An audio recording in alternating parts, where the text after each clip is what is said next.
Again here at allpointstv.com, and we are very glad to see the persons that are already on board here, and we think you will learn a few things. If not, blame that on John. We don't take it. You took advantage of the left. You throw somebody under the bus, right? We don't have any pride here. Sit in this chair, you lose your pride. Okay, but we're back again here, and we're very glad that all of you that are tuned in at this point are here, and I'm sure a lot of the others will join us later, different times. We are on a number of networks, and I have to always say that my handshake goes out through the media to Rumble that stayed with us during the tough times, and we're trying to get some people aboard. And we were we wanted a gun. I have to tell you something on that side point. Facebook has left me alone. Google and Facebook have left me alone. Not that I trust them, but what they were doing was taking when I was typing on the network, either Google. Sometimes it would happen on Facebook, but mostly on Google, because I would type it originally on Google and import it to Facebook. I didn't know that they had a tie-in with each other, because they would follow me on and they canceled over there. But what happened was that I would be finishing up an article, and I put some time into it, doing some proofreading, and before I knew it, it's taken off the screen. And so every time they would do that, I would make a comment about how they had they're censoring things that we're writing and have no respect for the First Amendment, and just trying to do an embarrassment to put on the spotlight. What happened, though, was that as they began to continue that harassment, I would copy it. So when they would take it off the screen, I would have saved it, and then I would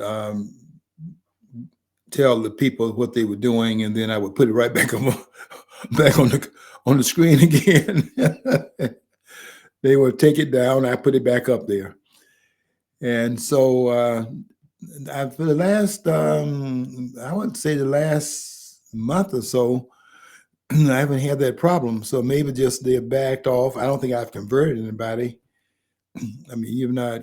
What did Morley say, that you've not converted a man because you silenced him, and certainly I'm not. I don't have any power to silence anybody on the networks are doing what they do. But I am not going to let them silence me either. And I found a way to get around them by every time I type a paragraph, I save it. Another paragraph, I add that, I save that. And so if they take it down, it took a little while for them to learn what I was doing, but they took it down, then I put it right back up there. I want to make sure I put it right back in their face. And then I would tell the public what they were doing. And I think the glare that was bringing, because they want to act like they're so much believing in the freedoms, how they claim they believe in freedom of the press and freedom of speech. They don't believe any of that stuff. But I have to say that they backed off. Whatever the reasons are, stay backed off. I'm glad you're gone. You stayed too long.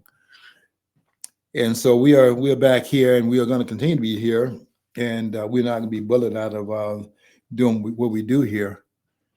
Anybody that wants to call and challenge anything, they're welcome to do that. We like to hear from the viewers. We don't do any censorship here at the studio, and anything that people object to, it would just make us better. We have to become aware of any of the frailties in our delivery of the program, and if we can be better, and we can be better at it, and if there are some critical statements made that will help us to become better, we're appreciative of that. But feel free to call and let us know what you think. I don't think you're going to find any errors in the constitutional claims we make. I don't think that. I mean, that just I just don't see how that can happen. But and I certainly don't think these scholars can do anything with what we're saying here. Because I listen to them, and I'll tell you something. I just get angry listening to some of the comments they made. And I wrote about this today on Facebook, as a matter of fact, because I listened to Mark. I don't know if I'm gonna continue to take Mark Levine's program. He comes on Saturdays and Sundays now. He has his two days. The weekend he does a broadcast Saturday at 8 o'clock, and he does another broadcast on Sunday at the same time. And I don't know if I'm going to continue to tape that program and watch it later, because it's very frustrating to listen to Mark Levine. Mark Levine is one of the is a partisan, and I'm a partisan, but I think you have to be you have to be balanced in being partisan. Not to just say that the Democrats are doing this, Biden is terrible, and it's all the Democrats. And I admit that Biden is terrible, the left is terrible, but when you look at, but you got to go and balance that with the things that are happening with those that's in the Republican Party and those on the right. They're not perfect over there, and I did a critique of the program today on my Facebook post, and what I was saying was that look what the Republicans did in 2018. This is 2 years after Donald Trump had won the presidency, to the not where they wanted to stop him and thought that he had no chance, and when he won the presidency, because the people said he had a chance, and they didn't have any countermeasures in place to stop him from becoming victoriously announced as the winner in that election. I don't think they would let him take office if they had any contingency plans in place, but they were so assured he had no chance of winning, they didn't have any backup plans to, in fact, stop him. But I saw the handwriting on the wall by the crowds that were showing up at his rallies, and there were no crowds showing up at Hillary Clinton's rallies, and no crowds showing up at Biden's rallies in 2020. And so, but they believe that Hillary, given the fact she was the most seasoned candidate, and her husband had been president, so they thought that they had a winner, and this guy was coming out of the boondocks. He had never held an office before, so they thought they had a done deal, and it was not a problem, and they didn't have anything in the mix to prevent his installation in the office, his inauguration. But I do think that if they had not become overconfident, I think that they would have placed things, monkey wrenches, let's say, in the political arena, and they would have stopped him from taking office, coming from the outside, and then threatening all of the ones that are the insiders in the Beltway. And that's in both parties. It's both in the Republican Party as well as the Democratic Party, because Donald Trump poses a threat to both of them. As an outsider, he doesn't have the baggage that they have. And as a non-politician with no intent of becoming a career political, most of them are political hacks, not having any intent. This man just wants to, what Donald Trump wants to do is just save the country. He wants to do a service. The country's been very good to him, and he wants to give something back. And I think he loves the country. I think he has a genuine interest in making the country better. And I can't say that for more than, from what I can count in Washington, I don't think there are 5 who are there for that purpose. And I've been trying to go over who would I put in that category of people that really ran for the right reasons. And I can't get past 2 or 3 people. I don't think. Well, I'm not gonna call. There's a lot of people out here that you can see that they're not. We have very few serious politicians in Washington, but there are a few. I think Marjorie Taylor Greene is sincere. I think Boebert is sincere. I think that who else would I name in that? There are not a lot of them. You can dismiss all the ones on that J6 committee, every last one of them. I hope they get defeated in the maybe Trump will have some coattails, and we can do what Wyoming did in terms of Liz Cheney, who lost in the primary in the primary, and she lost, but that was unheard of, an incumbent politician losing by 50%. That was a total rejection. I hope that we can. I think you just have to start weeding some people out, and that J6 committee. I think that Schiff is might be on the. That would be a welcoming to the House to have Schiff, Adam Schiff, that is running for the seat by when there's a seat open now because the Senator Feinstein crossed over, and Schiff is running for that seat. I'm not sure if he's trying to hold on to his House seat. Has he vacated that to run for the Senate seat because of the number of years involved in the 6 years as opposed to 2 years? I don't think he's running because he wants to do a better service in the senior body, in the most senior body, so to speak. I think the man is just a political, just another political hack in Washington, and he needs to. This man needs to go. A lot of them needs to go, but this man really needs to go. Benny Thompson, another one, he needs to go too. The co-chairman of the J6 committee from Mississippi, he needs it. They need to get out of there. This trumped up thing that they did, trying to frame January the 6th as if this was an insurrection. They knew it was no insurrection. You didn't have, it'd be the first time we've had an insurrection where nobody carried any weapons. But hopefully we can get some work done in this year, in 2024, November the 5th. Maybe this is a year of the voter.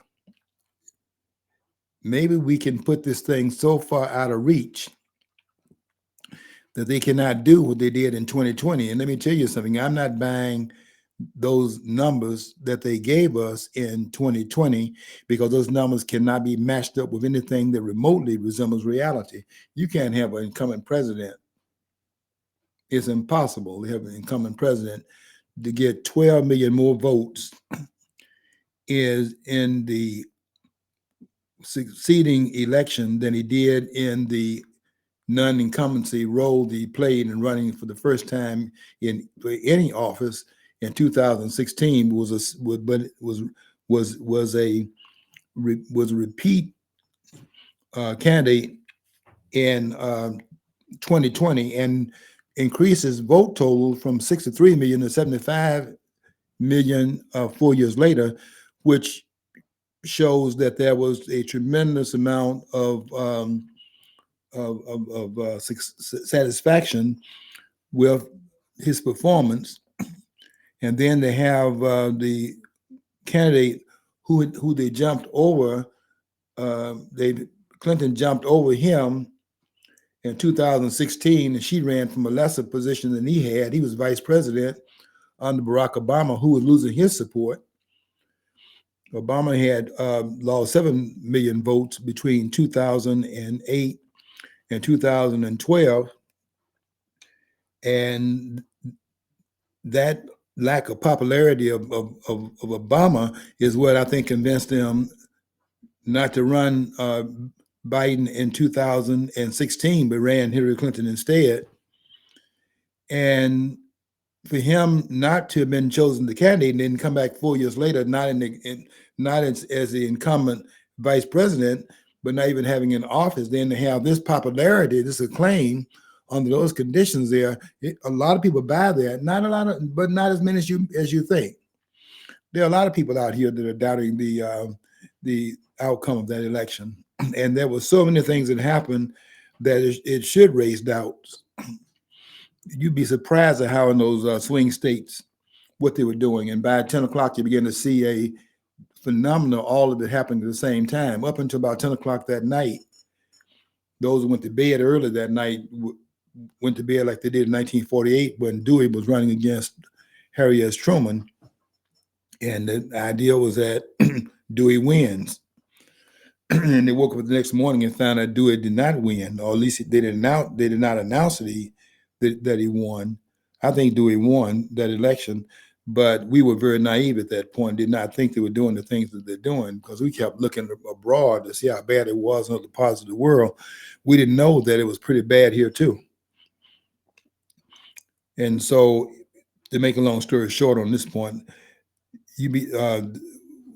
those numbers, you cannot, there is no way that you can match those numbers up. We've never had anything like it before.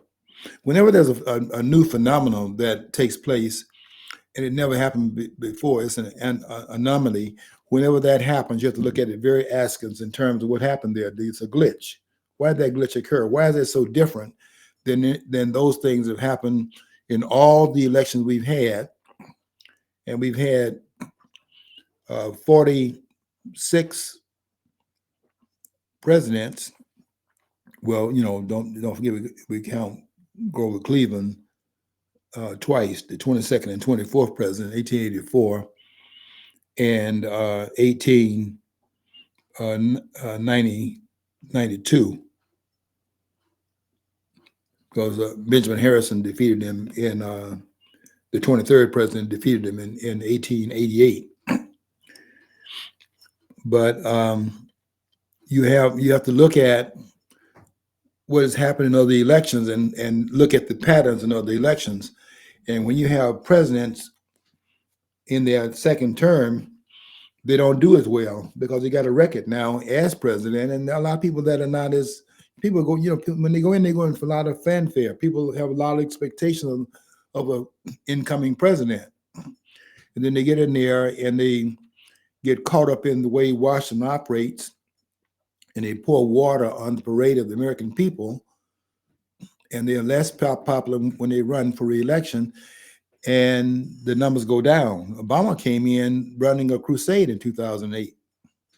I was out there in Denver because I thought that I voted for Obama in 2008, but I did it not because I believed in the thing the man was talking about. He's running his mouth about nonsense.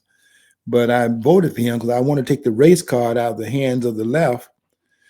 And that would be one way of doing it, where they couldn't say that the country turned him down because he was black and wears a handkerchief and let's cry. And what's that song? Don't you feel like crying? And I thought it would take that crutch away, and it didn't take the crutch away. The man got in there, and all he did was play the race card for 8 years. They were tired of Obama by the time that his 2 terms were up. I was tired of him. I came out against him in 2010, maybe 2009, but I know I came out against him in 2010 because I saw what this man was doing, and so on. Anyway, I'm a little off my subject, but I wanted to say that this anomaly that occurred in 2020, there are some people that are bad, not as many as they think. There are a lot of people questioning this election, and there are a lot of people a lot of people that's inside of Trump's inner circle telling him to be very careful because they know what these suits one after the means. It means people are panicking.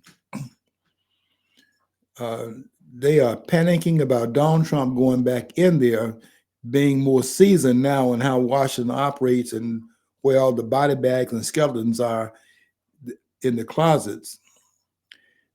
They are very nervous. The whole power structure is very nervous about this. And I'm going to be writing about it because I'm going to be trying to say some things out in the open so they won't be so bold in what they may well do. But they're capable of doing some very bad things because when you back up a power group, a cabal, and you back them into a corner and they understand their interests are at stake and they have extensive interests, financial, political, ideological. And when they have that much at stake, they'll do some real bad things if they're not put on notice that people are watching. And that's what we have to do, put the spotlight on the event, to point things out before they occur so that they know that we're watching everything that's happening from this point. But there are people telling Donald Trump to be very careful. Be very careful. And I'll be writing about this until November the 5th because the security has to be very solid around him. And that's something that one of Steve Bannon was saying. He was saying this weekend, as a matter of fact, he was saying that what you have here is that you have a immovable force and you have a determined power group that's been formed. Look at MAGA. MAGA is a massive movement, and it's massive enough to seriously challenge the cabal that the Democrat Party and the Republican Party represent. They've never seen a movement like this before, and they're very concerned about it. They think, and really, the way it is working, they think if they can cut off the head of this monstrosity that's been created for them, that the sheep will go back and scatter if they can just simply get the leadership. And that's what they're doing with Giuliani and all those others that they're bringing in and putting them in jail and things like that. They're trying to extricate the leadership from this movement, separated from the masses of people that are supportive of the MAGA movement. And they think by doing that, they're going to be able to, in fact, have this thing over time peter out. But it's not petering out right now. What you have is the movement is, in fact, growing. And they're saying the numbers of persons that are now supporting Donald Trump, a lot of this racism claim is not going to work. Donald Trump is getting a lot of black votes. Probably get the most black votes of any Republican candidate since, go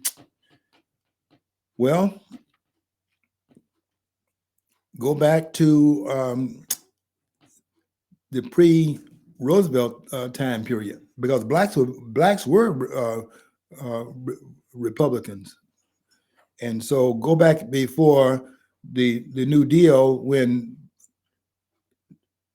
Franklin Delano Roosevelt brought in the New Deal and the socialism of that, and people were voting with the lack of political opportunity, were voting based upon the fact that the numbers of people that were inside of the structure were limited. And here's Roosevelt throwing economic caveats out there, and people were latching onto his administration because of that. And the people began to trickle out of the party of Abraham Lincoln into the party of Franklin Delano Roosevelt. And of course, Eleanor was considered the black president at that time. Eleanor Roosevelt was Franklin's wife, And what blacks were doing was telling Eleanor what they wanted, and she going to talk to Franklin about it. So anyway, this is a very important moment, and they know it's critical. This is a very critical election coming up November the 5th, 2005. I want to talk about the things that are happening right now that are unconscionable in terms of what they're doing to bring, thank you, John, to bring Trump down. They're doing a bankrolling attack right now.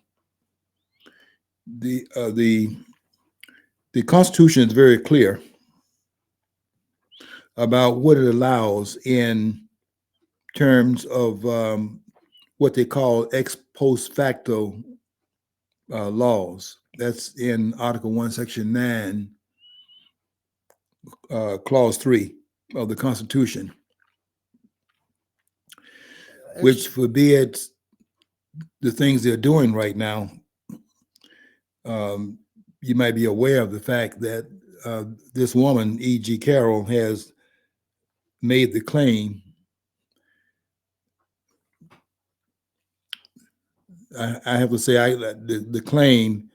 This is really an outrage that she was raped in a department store in a fitting room. Now, you all of us shop at these department stores, and we buy a suit. We go in the room, and you don't have. I mean, they have barriers up so you can change in a certain privacy, but you don't have total privacy because there are booths around where you are in both sides. It's really a public place where people are in and out trying on clothes, and then people it's not too far from the shopping area. You're not like going in another part of the store. You're right there in the middle of where people are shopping. You just go into a little room. You want to try the clothes on. You're not walking to Texas to do that. It's right there in the same area where people are looking at the clothes. And this woman claims that now this was 1995. That's another factor. Nobody heard anything. There were no complaints, no police record, none of that.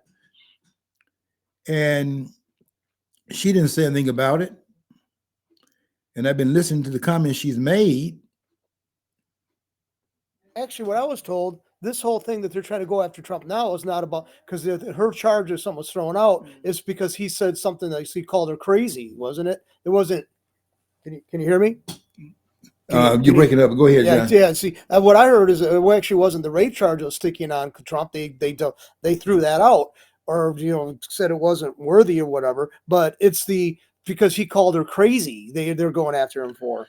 Yeah, John, I can tell by the way she carries herself and how she looks. She's not Donald Trump's type. You go back and look at some of those pictures of Donald Trump and the women that he has been with. One of his girlfriends, by the way, was they're trying to say the man is a racist. The man had a black girlfriend, and it's like what Joe Brown said. He likes pretty women. That's not Donald Trump's type. And the man doesn't have to go in a dressing room in a department store in a public place like that and rape anybody, because if you have money, you can look at these persons that marry these Hollywood types.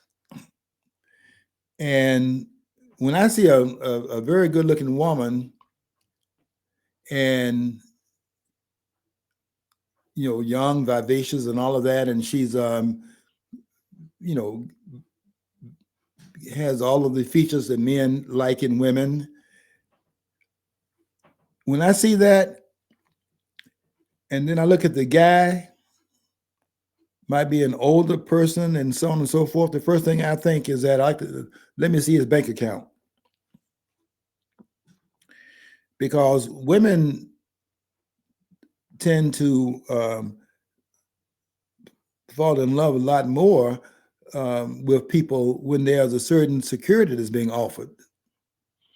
I mean, a lot of persons that be signing those big contracts in sports, they couldn't get those girlfriends if they didn't have money, because because men look for, they don't care what your degree status is. Men, they don't care your IQ. If you have a certain physical type, you don't have to have the money. Yeah, let's face it. I mean, how often you've heard of stories where a billionaire sat down at a diner and got served by a waitress, stuck up a conversation, and they started dating. You don't ever hear of a billionaire female walking into and get taken up with a busboy. That's I right. mean, it's serious. Women. You're right, John. Yeah, You're exactly right. You could look at a lot of the persons and see examples of that. If a woman if she's a good looking woman, then there are certain things that men are attracted to just based upon that, and whatever IQ comes with it, that's icing on the cake, but it's not necessary. She don't have to be smart. Her lawyer will be. and the men, knowing they're vulnerable because they have this amount of wealth, and they don't have to have wealth on the other side. They do a prenup as a way of protecting some of their assets, but they like the fact that beauty is in the eye of the beholder, and they have access to a lot of beautiful women. I can look at this woman. This is not Donald Trump's type. You look at Melania, and then you look at some of those women that he's been with. The wife that I forget her name now.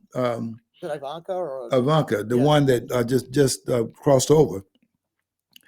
And you look at these women, and there's a whole line of them. The man was over the Miss America contest. I'm sure that Donald Trump was over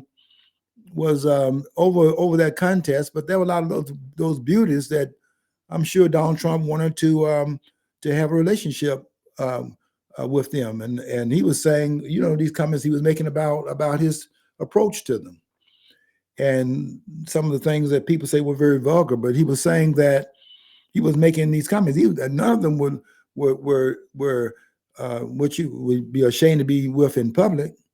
That's the way this man is. He likes beautiful women, and Melania is a Jacqueline Kennedy type. That his wife now, and that's the kind of, so you compare her and you compare those other women, that compare G.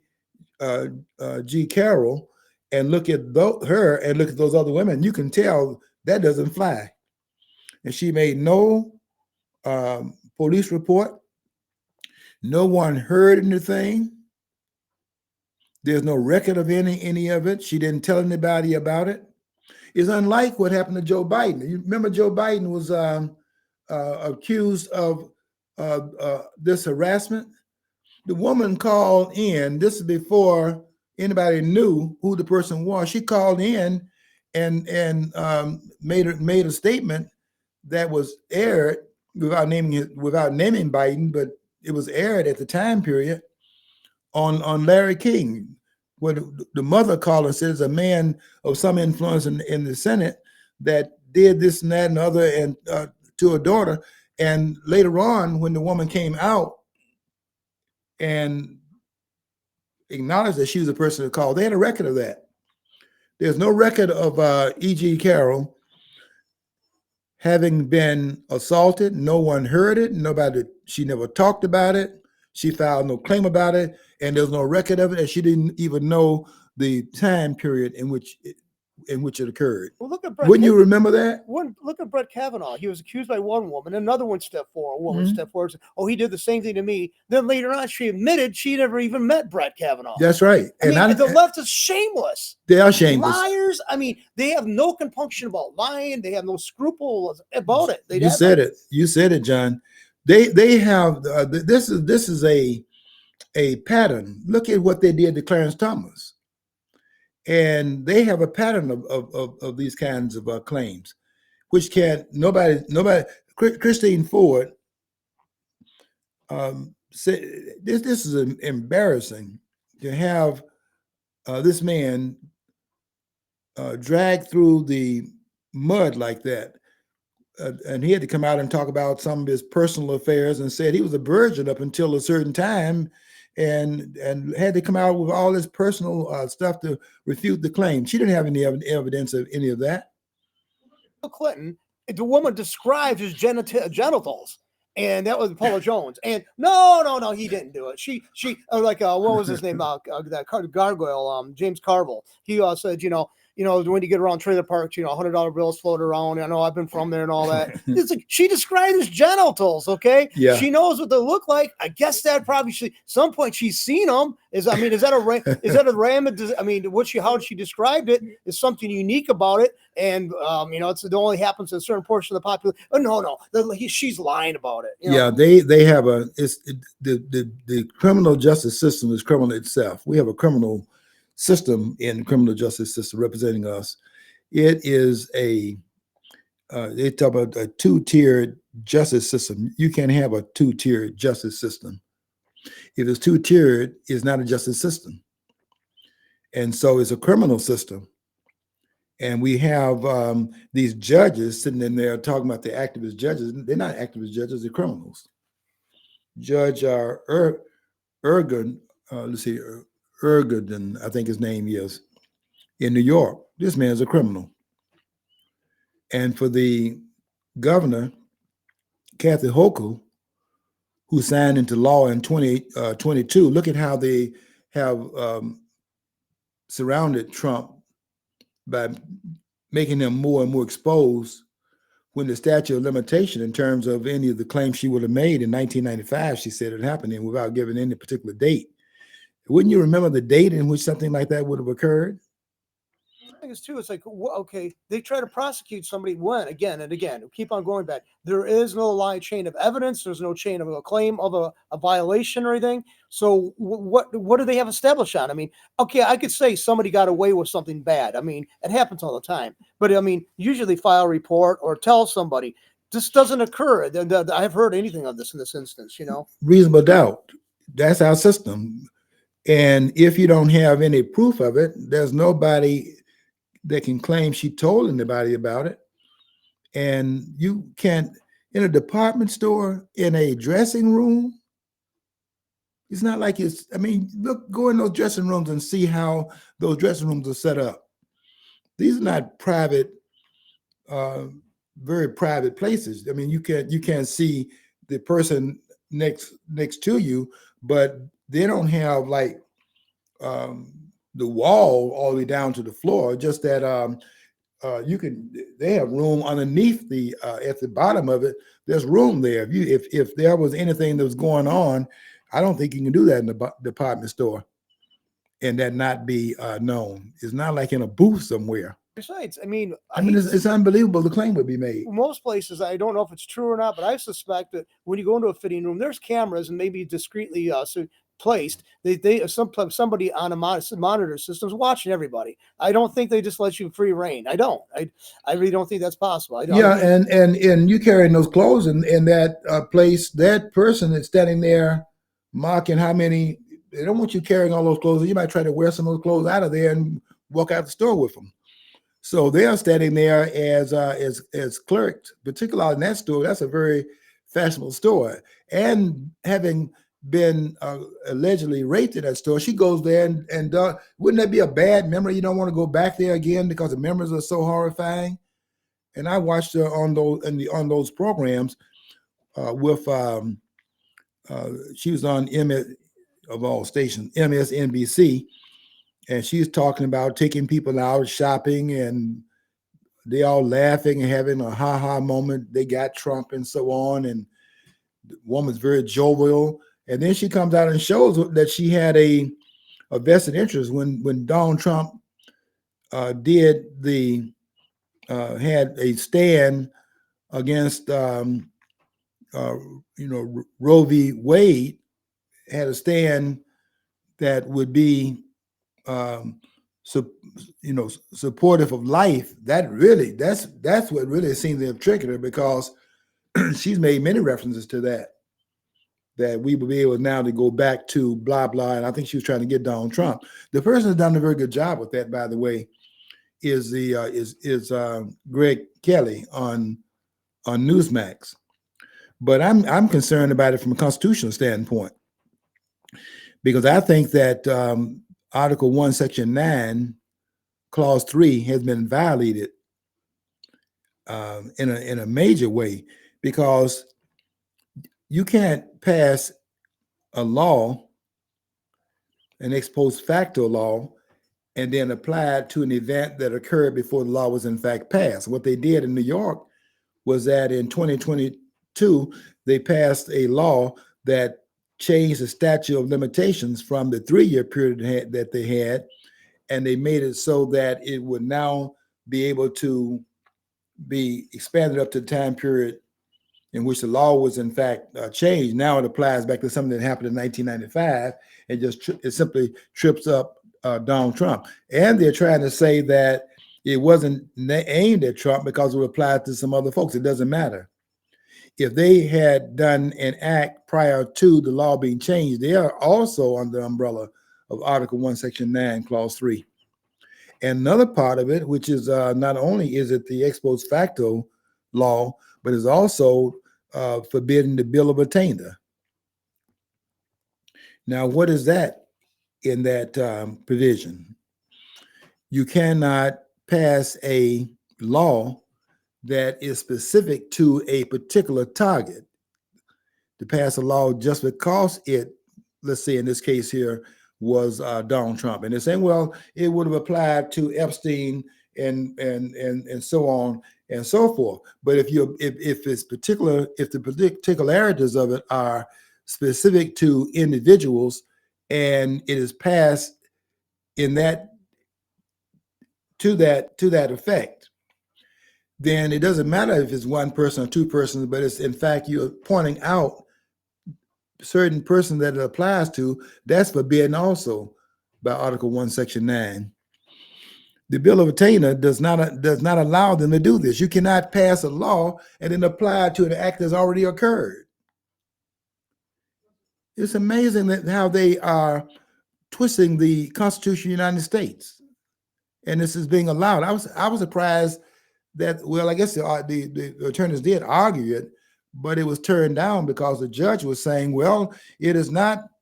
We're not applying the law, but it does not exclude the evidence that was used in the conviction, because they got a conviction, so they're going to use that as a way of saying, well, we're not using we're not charging based upon the fact that the statute of limitation has changed. We're saying that the evidence that was used in the conviction can be brought into the conversation in the present case. However, when Trump tried to go into it, the judge told him that anything you say beyond answering the questions yes and no will not be allowed. Now, I'm waiting to see what the court does with this, the Supreme Court. I don't have too much doubt that two of the three judges will be would be with Trump on this case. I'm not so sure about Barrett, I think her name is. I'm not so sure, but she seems to be a little bit more wishy-washy. I think that Kavanaugh will be fine, and I think that his name escapes me right now, but I think he'll be down. I know that Clarence Thomas will be right down the line what the Constitution requires. I don't think they'll allow that to stand, and I certainly don't think they're going to allow an $83 million settlement, $83.3 million settlement, because the man denied that he had done what he was accused of doing, and then they're going to say that was so hurtful and it brought in disrepair in her psychology. The woman is seemingly a little bit, I don't know, she seems to be a little bit off to me. But they're saying that by his denial, by saying he didn't do it, they're saying that that is actionable. And then in the civil suit, they said that was another 83. He had won a $5 million settlement because of the claim of rape. In the civil suit, they gave her an additional $83.3 million for denying that he had done it. In other words, he was saying that he didn't do it, and that was something that the court found was actionable in terms of what was the word they used, but they were saying that he had really defamed her and had brought her into public, refuting her claim was an embarrassment, and made that actionable. And $83 million. We know what they're doing, and they're trying to bankrupt this man. And they are, and they are tearing the country up and destroying the Constitution of the United States as if that needs any more destruction, because they've done enough on that already. The Constitution, by the way, is in exile, and that's long before Donald Trump got into the mix. This was in exile based upon a lot of things that were pointed out in Judge Napolitano's book. His book is called The Constitution in Exile. No, it's not in exile. It's buried. It's buried. It's buried. It's planted in the that's grave. Another word for it. It is buried. The Constitution, another one of Napolitano's books is that the Constitution is in chaos, but it's not the chaos of the Constitution. The framers did their work. They just never thought they would have these criminal judges on the court that have got on the court and now acting like they're Caesar. Well, there is a process to get Supreme Court justice off the bench. There is a process for that, isn't there? Yes, it is. Yeah. That the Article 2, Section 4. See, that's the other part. See, that's why I was frustrated with Mark Levine's program last night. I don't know if I'm going to be doing a lot of taping of this program and watching it later on, like I've been doing. But I'm kind of frustrated with Mark Levine, because Mark Levine doesn't have balance in his program, and he doesn't understand the Constitution. He claims to be a constitutional. A lot of them claim the constitutional scholars. They're not that. They can't say the things they're saying and be that. You can't. And I tell you what their main point of confusion is. Their main point of confusion, and I heard it last night in Mark Levine's program, where he was asking McAvaney, I think her name is, who was the press secretary for Donald Trump, he had on there last night. And he was asking her, wouldn't you say that they raised some issue and said, wouldn't you say that would be an impeachable offense? And she said, yes, I think that would be an impeachable offense. Well, see, this is a conversation that people have when they don't understand the Constitution. Alan Dershowitz doesn't understand it. I know people think he does. He doesn't understand the Constitution. He's a trial lawyer with a great deal of success, and his forte is to watch the trial unfold and look at procedural errors that have been made that would violate the Fifth Amendment's due process, substantive due process, and procedural due process. Two different kinds of the process of law has two different aspects to it. One is procedural mistakes that are made, and the other one is the substantive aspects to it. And what they did, for example, with in what they do in trials, they put Adam Dershowitz on there. He was on retainer in the O.J. Simpson trial. You didn't see him because he was sitting there watching how the court was carrying out its business. And if they had convicted O.J. Simpson, they were going to appeal it based upon procedural errors that had been made. And then in the appeal, make it so prohibitive and costly that do you want to go through the trial again if there was an exoneration in the first trial because of procedural errors were in fact made. But he was there in the background in that trial. And he also had been placed on the dole of Epstein,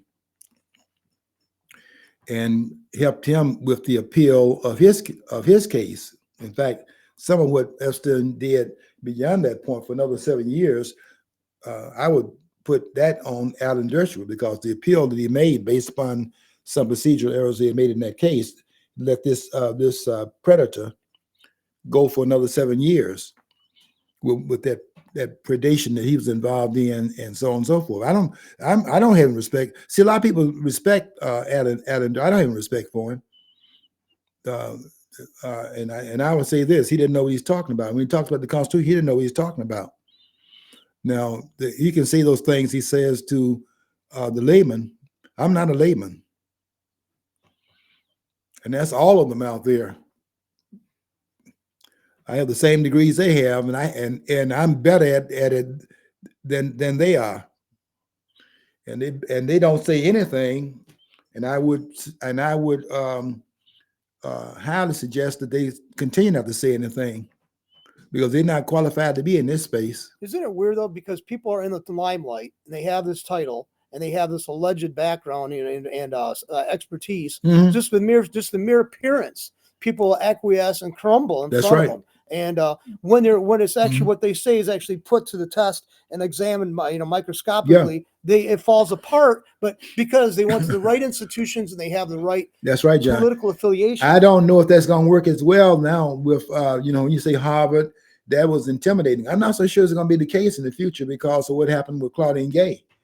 And this idea, they are now emeritus law professor at Harvard University. And of course, that was a certain tone it had. And these persons were the standard. They have Turley over there at, I think he's at George Washington University. These prestigious institutions, but maybe they're not as so hot as they have been made out to be. They have a marquee reputation in the past, and they're feeding on it right now and using it at the tail end of all of the grandeur that those universities stood for. But they're not those universities today. And look what happened to Claudine Gay, who is a known plagiarist, and how they didn't even want to take an action to stand her down after finding out she plagiarized her work, stood around her and came around her as the person on that campus. Look at what happened here. And it wasn't until the donors began to say that they're not going to finance some of it, put the money into the kitty, and that's when they had to then pull the plug on her presidency. She's still getting the salary, by the way. See, that was just an excuse for removing her, because the real intent, the real purpose behind it, the real cause of her who should be removed, they wanted to kind of smooth over, they wanted to overlook or bury. But they said, oh yeah, well, we have to get rid of her because the plagiarism. And they probably knew about the plagiarism long prior to this coming to light, what she said about the situation in Hamas and Israel and stuff. Yeah, it's amazing that once you show that your degrees were not earned, that's a serious violation. And you have some credentials that you're not worthy of having, and once that becomes to the forum, you have to take action against that, because the university has been defrauded. You have more, higher degrees than I do. I just have like a bachelor's degree, and I took one class in towards a master's, and I just abandoned my, the idea of getting a master's. But I got an A in the class. So, I did well. But you and I know that when you write this research papers and stuff, you're reading stuff, you're getting stuff in the classroom, you're coming up with your own ideas, and then you're trying to back with the books you're reading or ancillary stuff you read on your own. But all you do is cite it and pick up the thread from there. It's not like it's like that difficult to do. You just cite your sources, give credit to the people who originally did it, draw from it, and use it. That's all you have to do is acknowledge that. Yeah, and really, if you had any respect for the university, you would not do that, because that is, I don't think there's a more serious violation in an academic institution than to pass in work that has you have your name on some work that you didn't do. I don't think you can get more egregious in a violation at the university level than that, to take somebody else's work. I mean, it's like a theft. It's a criminal act, because it's a theft of somebody else's thoughts. You can become more invasive than that. And I know some people that where the universities gave out degrees and then found out later on, because persons point out, well, I read this and I read the other thing, and that's also in this work, and that predates this person's work, and they pulled the doctorate back. You'd be surprised how many times this happened. And some of the persons it happened to are some of the more famous people that you know. Look at Richard Nixon. He had his degree revoked from the school he went to because he was involved in war, and he had gone to a Quaker college, and they were pacifists. So they basically said he doesn't no longer have a degree. Well, what are you supposed to do? Just chop that portion of the brain that he had to retain that information he gathered there? If you do the work, you have to. He got the work. He did the work. If you do the work, and your work is legitimate, they shouldn't penalize someone because of the ideology does not match the ideology of the institution that's awarding the person with the degree. Was it Boston College? That's where Martin Luther King went, right? Boston College. That's a Catholic university, Catholic college, right? Yeah. So he was all aligned with the Southern Baptist Convention or something, wasn't he? Or yeah, he was, and they pulled. King's degree has been pulled. I mean, it's quiet. I mean, who wants to announce that? But Claiborne Carson looked at King's papers and saw that there were a lot of things that were in King's writings. King was a rank plagiarist. They would hear King say something, and then he's in the limelight, so they would hear it. Then they go and Benjamin Mays, his mentor at Morehouse College, Benjamin Mays was named the president of Morehouse College, that took King on his wing. He was a quote machine. King would borrow a lot of his work, Benjamin Mays' work, and would say things and hear him say it. And then when Benjamin Mays was said, they thought that Benjamin Mays was stealing from King. King was all the way around. Once you find out that there's been plagiarism in the scholarship, you have to pull that degree, because the institution has now been defrauded. You can't pass out degrees like water. Those degrees have to be earned. And I'm beginning to think, I'm getting to understand a little bit better now, but when I used to listen to these professors talk about the Constitution, I'm going to tell you something. You can't come in this area here and say the things you're saying. You just can't do it. And I see what you're doing now with Article 1, Section 9, Clause 3, but you can't do that. The Constitution does not allow it. Now, last night, Mark Levine, you did it again. I don't know what your problem is, but you got to stop doing that. You can't be asking questions of people on your program like you did last night, asking, is that an impeachable offense? There's nothing in the Constitution that talks about what an impeachable offense is. Now, nobody in this country is saying that. I'm saying it. There's nothing in the Constitution of the United States. Lawrence Tribe, you said that a person has not been impeached until the matter of impeachment is referred to the Senate for trial. You can say it to the layman. You better not say that to me.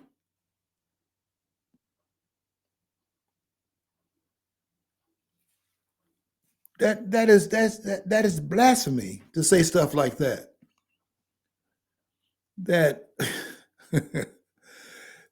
Can you look at Article 1, Section 2, Clause 5 that says, here's what it says.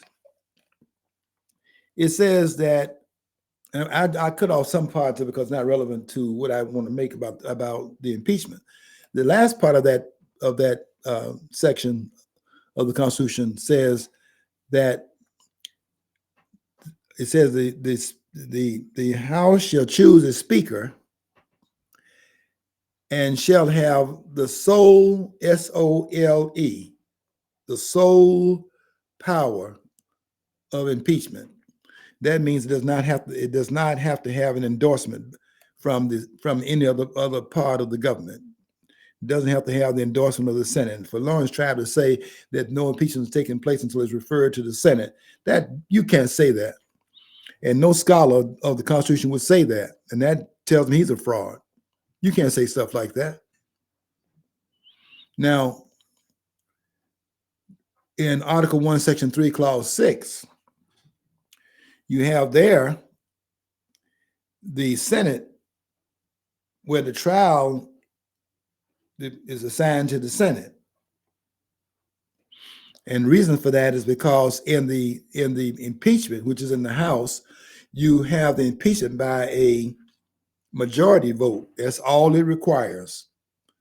More than one half of the members sitting in judgment in the House deciding to impeach. That's all that's required. It does not give you any particulars of what the matters can be brought up for impeachment. Now, everybody in the country is confused about that.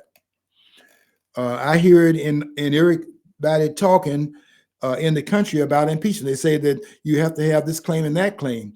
That is absolutely not true. Now, let me say this, because this is very upsetting to me. You have to understand the geography of the Constitution. There's a geography to it. And that's where they get tripped up. Impeachment takes place in the House of Representatives. That's the single place where it takes place. It's an official accusation of wrongdoing while the person is in office. But the specification of what the wrongdoing is not specified in the Constitution for the impeachment of the office holder.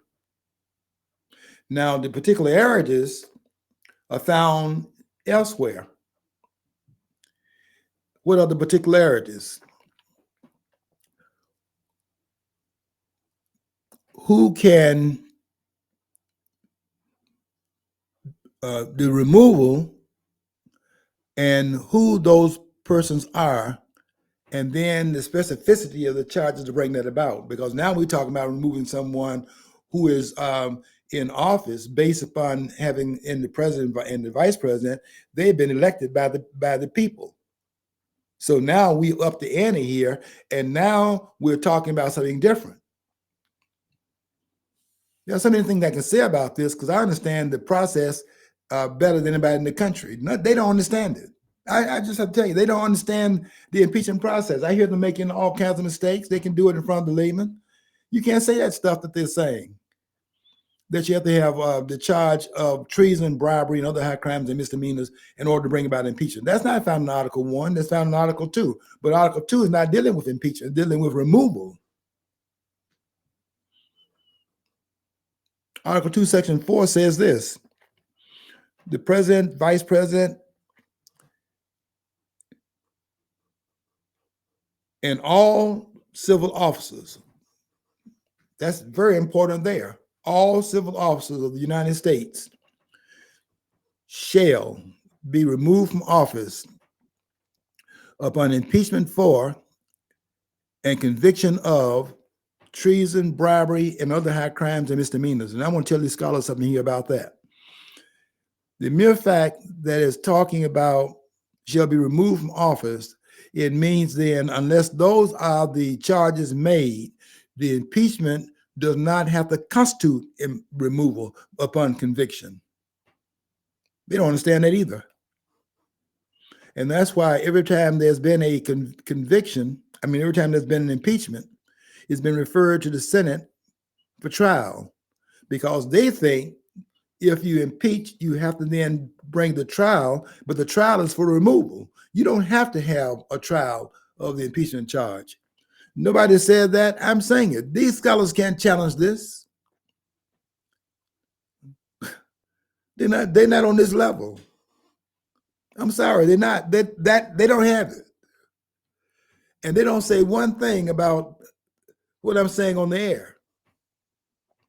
Why are they so quiet? They know. You don't have to have a trial in the Senate unless you intend to take it to the next level where you want to use the impeachment process for removal. And the way to speak about it is to say that rather than asking, as Levine did last night, rather than asking, is it an impeachable offense, ask whether or not. See, I don't even think we ought to be talking about impeachment with Biden. I think we ought to be talking about using the impeachment process for the purpose of removal from office. This man is guilty of treason. This is treason.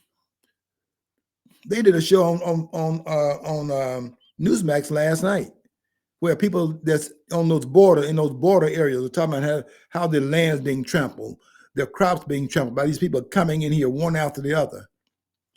And they were talking about they had 800,000 persons that have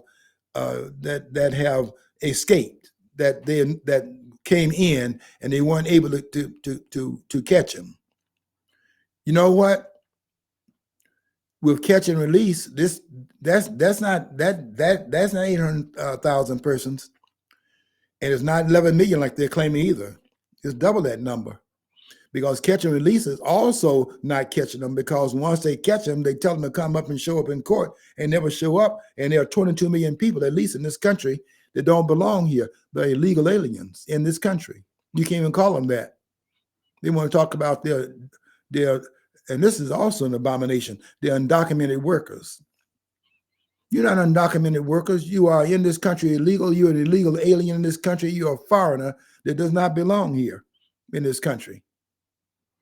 And it's going to be a heck of an ordeal if anybody comes in after Biden and try to weed these persons out, because they're all over the country right now. And how are you going to round them up and send them out of here when the court has made this ridiculous ruling that once they touch the soil, then they have rights under the Constitution of the United States? Like hell they do. Maybe you need to go back and read the preamble to the Constitution. We, the people of the United States, in order to form a more perfect union, establish justice, ensure domestic tranquility, provide for the common defense, promote the general welfare, and secure the blessings of liberty to ourselves and to our posterity. They did not say one word in that preamble to the Constitution, the introduction to the Constitution, about we are the world. That's a song. You can go out there and sing it. It's like a lot of people point to the pat thing that's posted on the side of the Statue of Liberty, giving us retired huddle masses and all that. And they said that's the Constitution. Like, that's a poem written by Emma Lazarus, who was a socialist. That's right. I mean, that's what it was. I mean, they've got so conflated and so like rolled together that's inseparable almost. Yeah, right. If you look at the laws of on the books, and those laws are not being enforced, that is on the same level as plagiarism.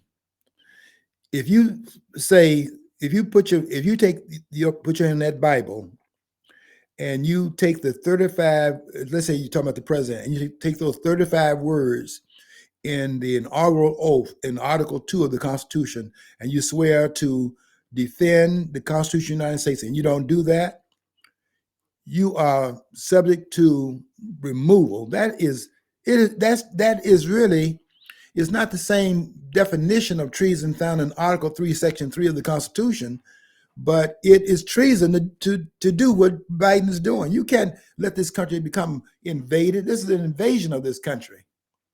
And the president is sworn to defend the country against its enemies, both international and domestic, defend the Constitution against its enemies, both domestic and foreign.